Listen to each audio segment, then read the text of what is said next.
Bismillah wa salatu wa salam wa Rasulullah.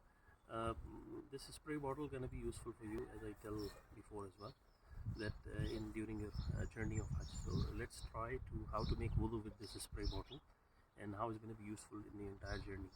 So just look into it, what we need to do, and this is going to help even if you're traveling as well. So you just we will, since we are making wudu, we try to focus on sunnah, try to focus on fard and wajib of wudu rather than focusing more on sunnah, because this is just to make sure that we will comply with the mandatory things in wudu. So see this, we just take it.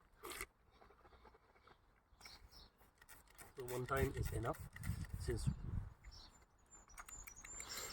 then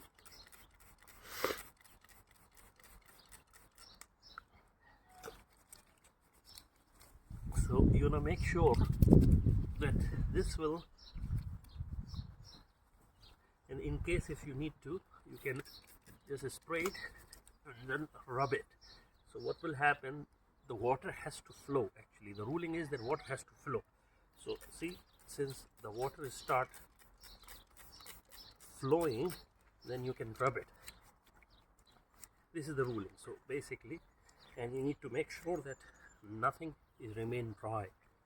So similarly on the other side, you need to make sure that the water should start flowing.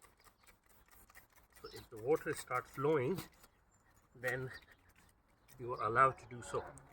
So also then finally it's last, and at last then you need to take your and make sure that you will have complete your wudu. So this is the way you can easily perform wudu. Jazakallah khair.